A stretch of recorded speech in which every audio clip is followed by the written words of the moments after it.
Hey, thanks for joining me. I'm sitting here trying to remember if I have touched on any of the Ultimate Universe books yet. The Marvel Comics kind of alternate universe away from the main Marvel timeline.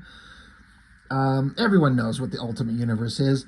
They had the team of the Avengers, but were referred to as the Ultimates, and then they had Ultimate Spider-Man. Those were the standout books and stories by far.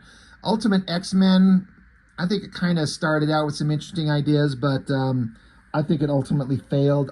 Ultimate Fantastic Four, kind of okay from what I remember on it. Um, it went to some interesting places. But they would do these things, Ultimate Marvel team-ups, Spider-Man and the Punisher, because Brian Michael Bendis at the time writing that Ultimate Spider-Man was like one of the top books out there. Everyone was into it, myself included. I was a big fan of it. I was reading it. I was loving it. I was into Bendis's writing, you know. He eventually got onto New Avengers and did the whole Avengers Disassembled and New Avengers, and I feel like that stuff was it's some of my favorite stuff that come up. Post, 90s Marvel with the X-Men and that type of stuff, and then Marvel was kind of lost and trying to find its way. I feel like it was Joe Quesada coming along and initiating the Ultimate Universe and bringing Brian Michael Bendis on board to great success. No matter what people's memory of it was a big deal for a long time. And I was into Bendis's work. I feel like, he'll do a book, as we'll see in this, where there's a lot of talking, but at a glance, I'm always like, Jesus, there's a lot of talking in it. But once I get reading it, I don't know. The dialogue sucks me in. I get kind of wrapped up into it. I forgot I had this one. It's another one of those random books I picked up and then I haven't looked at in a long time. I feel like the most important component to look at is art by Sienkiewicz. Everyone knows him. Everyone loves him. And it's pretty interesting stuff inside here. I can't speak on how it compares to what's considered to be his best work. I've actually seen not a lot of Sienkiewicz works. I'm aware of it. I've seen tons of individual covers and pinups and preliminaries and like black and white, just the pages. But in terms of comics that he's drawn, I can't really speak on it because I haven't seen almost any of them, I think. So I'm just aware of him as an artist. Also him inking over other people, giving, other people's work a really interesting kind of dynamic flair. But this is all him. And as I understand, this is the introduction of the Punisher in the Ultimate Marvel Universe. So I'm like, okay, well, what's that going to be like? So story is Bendis, art Bill Sienkiewicz. It says JC on colors. I both like the colors and kind of wish they just would have left it black and white, but I basically feel that about any book, so I should just shut up. It's an interesting kind of monotone color palette, which is interesting, but it kind of works. So it does start out, I like the splash page. It's a Rikers Island security prison. And you got the face of a guy here, clearly the Punisher with the skull. I like how the eye of the Punisher skull is connected to his own eye. Pretty interesting, scratchy stuff. I would like to see this in black and white just to see how he kind of renders it on his own before the colors comes along and adds to it. But basically it starts out, you got you're in prison and a couple of guys are talking and then there's this mysterious figure walking up. You see his face, shadowy, kind of joining them, sitting down and getting enraged. These two guys are talking about, like, hey, you remember so-and-so? Yeah, that guy who was always talking about beating up Spider-Man? Yeah. Basically, like, he got himself out of jail because they used a legal defense that this Spider-Man was infringing on the client's rights because he's a vigilante and not a cop, and so they had no right to keep him in jail. And so this guy got out of jail, and they're like, son of a bitch, that works? He's like, hell yeah, it worked. So as soon as I'm done with this meal, I'm going over to the phone, getting my lawyer on there, and I'm gonna do the same thing. They're like, well, who put you in jail? They're like, Daredevil. They're like, what? Daredevil? Now, I don't think Daredevil had been introduced yet, but I like the idea that he's out there and they're talking about him. And again, this shadowy figure is just watching. So meanwhile, these two guys talk, and they start talking about this. One guy talking about the messed up stuff he did. He was like, "Look, I was having my way with this hottie when I was going around from apartment to apartment." He's like, "Well, where was this?" Hell's Kitchen, exactly where Daredevil would be. He's like, "I broke into this place in the middle of the night, and man, they didn't have nothing worth my time, just nothing. But there was this hottie, young blonde thing." So basically, you can understand what they're getting at. And this guy, the Punisher. I mean, it doesn't say it, but we can piece it together. He takes a spoon, looks at it, turns it around in his hand so the handle end is sticking out. Angry rage face. And the guys continue talking. He's like, I was ready to be familiar with her. And then all of a sudden, this devil dude, you mean Daredevil? Yeah, guys all done up in red and like the devil. And man, he beat the holy snot out of me, put me in the hospital. And then they put me in here for assault and breaking and entering. Assault, can you believe that? I didn't even get nothing off the girl yet. Can you believe that? Well, he says, I'm going to get my court-appointed lawyer on the phone. I'm getting out of here. I got what you call it, precedent? Yeah, precedent. As soon as I get out, you know what I'm going to do? I'm going to go right back to that apartment, man. I'm going to march my big behind right over there, and I'm going to visit that little thing because I've been thinking about hitting that every night I've been in here.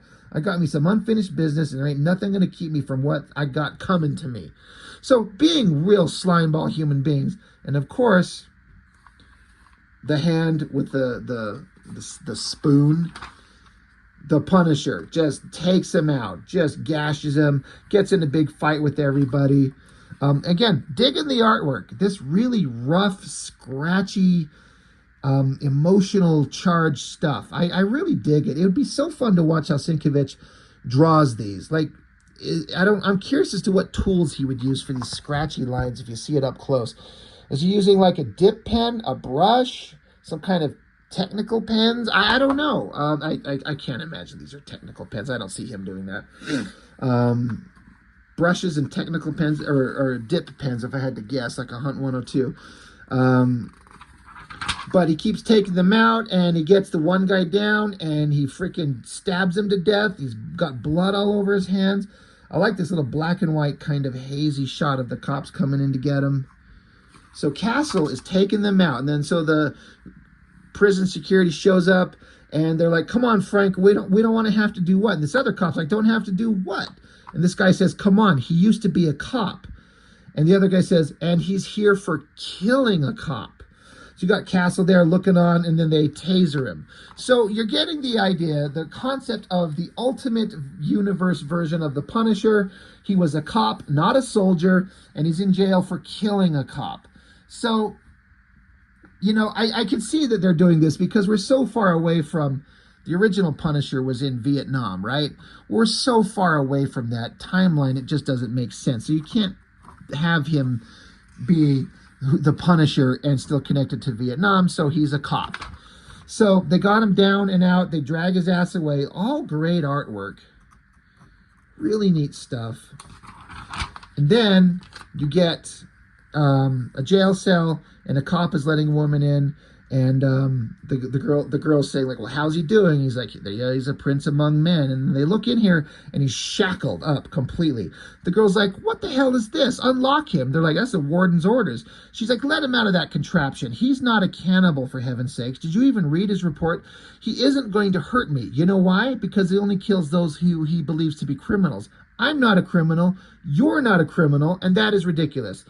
The cop says, "I have to get a warden." She says, "You do that then." So she's like, "I'm not afraid of this guy. I understand what he does. He's not going to kill me. He only kills criminals. That's the Punisher." So she walks in there, says, "So how are things?" He doesn't respond. She says, "That was a bit of a joke, trying to do an icebreaker." She says, "I see it caused a little bit of a problem at lunch." And he's just quiet.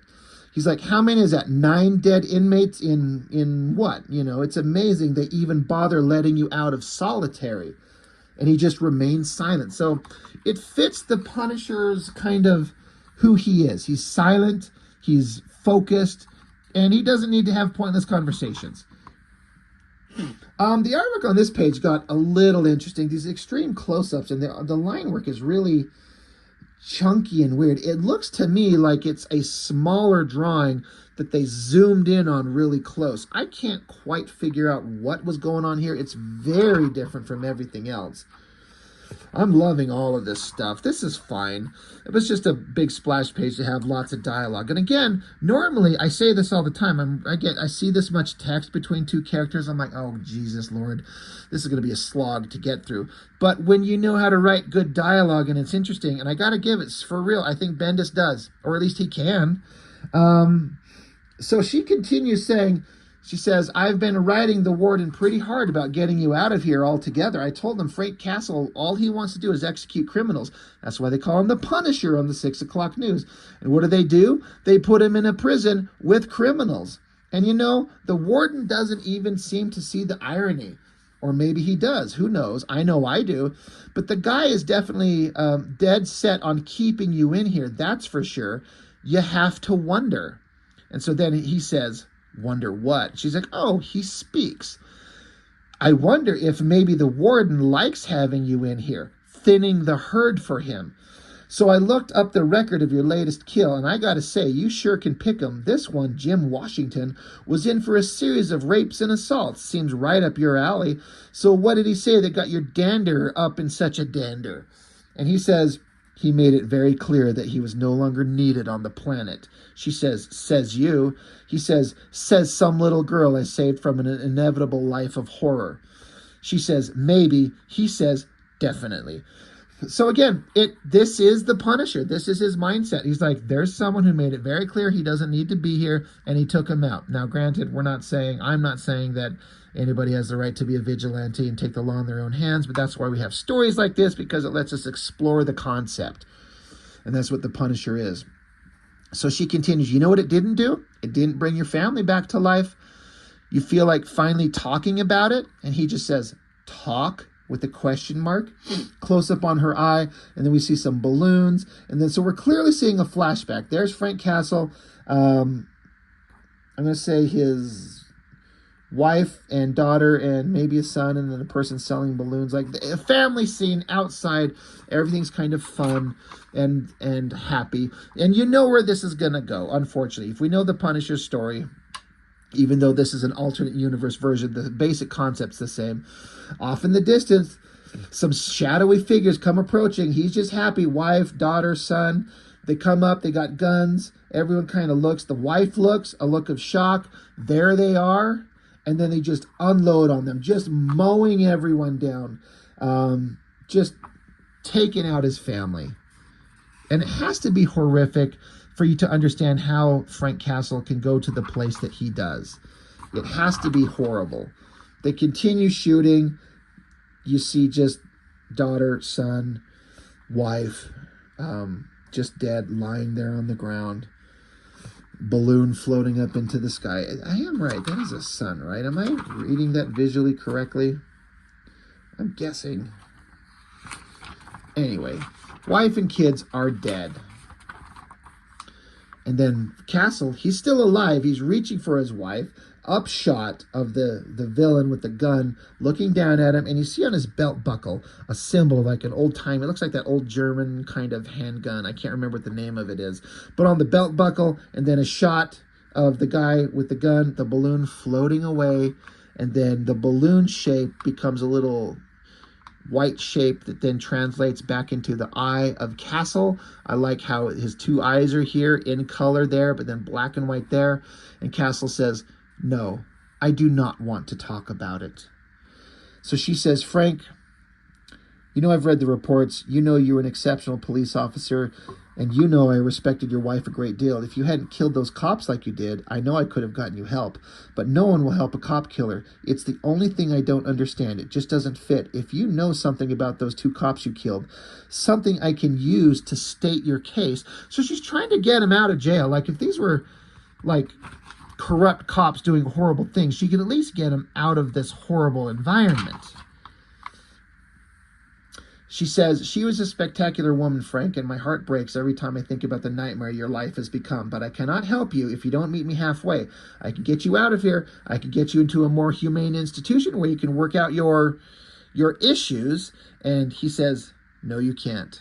She's like, Frank, So then she just stands up and says, so, we're done? I like that shot of Frank Castle's face in that harness covering his mouth. Like, I think that looks really cool. She just says, stubborn, I just want to help you, Frank. So she asks for the guard, lets her out, and then we get a shot looking down. There's a pen, a paper clip, closer, closer, closer. And then Frank Castle just sitting in the dark. Then the girl's taken off. Castle's just sitting there, and there's nothing on the table suddenly. No cup, no pen, no paper clip. So the warden or the guard is saying, congratulations on behaving for 2 minutes. On behaving for 2 minutes, tough guy. Back to the hole you go. And then Frank just kind of sits there looking silently. And then we cut back to different people outside saying, yo, Spider-Man, yo, hey. And then there's Spider-Man. He's up there. We get some inner monologue of Peter Parker. This is the Ultimate Universe version. And he's like, hey, it's a pain in the ass being Spider-Man, but hey, what is everyone staring at? He thinks they're staring at him. It's like, wait, what is everyone staring at? And everyone's pointing up to this giant Jumbotron electronic billboard thing. And it says, breaking news, Punisher escapes. And Spider-Man's like, what's going on? You got this psychotic look of him on his face there. And it says, next issue, Daredevil. So a simple little story. I don't know what, 20, 22 pages, whatever it is. You get the backstory of this version of the Punisher. And again, the concept of the Punisher has already been well established. We already know who and what he is. He was a soldier in the other universe. He's a cop in this one. He got involved in some stuff somehow where these criminals showed up and murdered his family. He survived, and now he's going to go on a rampage to take out criminals. He's not going to put them back in jail and let them get back out. That was the whole premise of the Punisher. He's going to execute people and take them out. That's what he does. That's why he does what he does. And that's what made him kind of stand out. What do you do when you're supposed to be a good guy, but you do that shit? And what happens when he interacts with somebody like the Spider-Man or Daredevil or Captain America? So I remember picking this up, and I was very entertained by the story. And I think the artwork looks fantastic. The coloring's pretty good. It's pretty, monotone when they're got the Punisher, but then goes into color in other places. And like I said, I say it all the time, I wish I could see this all in the black and white. I bet it looks amazing. I can't speak on how well this art is as compared to other works he's done, but I am really into it. I think it looks really good. It's got like realism, but dynamic, scratchy, ink splattery brush techniques. And it looks like razor blade scratchings and stuff. It works really well. I think it's artistically really great. And I was like, hey, I'm interested in who this this version of the Punisher is. And I don't remember the Daredevil version of the Ultimate Universe version of Daredevil. I don't remember what that's like. I gotta see if I got some books on that guy. But anyway, just kind of a random thing, mainly to show the artwork. But I really liked Brian Bendis' writing to introduce this version of the Punisher. You get an understanding of who this version of the character is, and it works out really well. And I like it a lot. I feel like it's a pretty damn good comic. Good art, good writing, good coloring. Everything's there. And I was interested. So, yeah, that's it. I guess that's all I've got to show for now. So thank you for watching. I'll see you next time.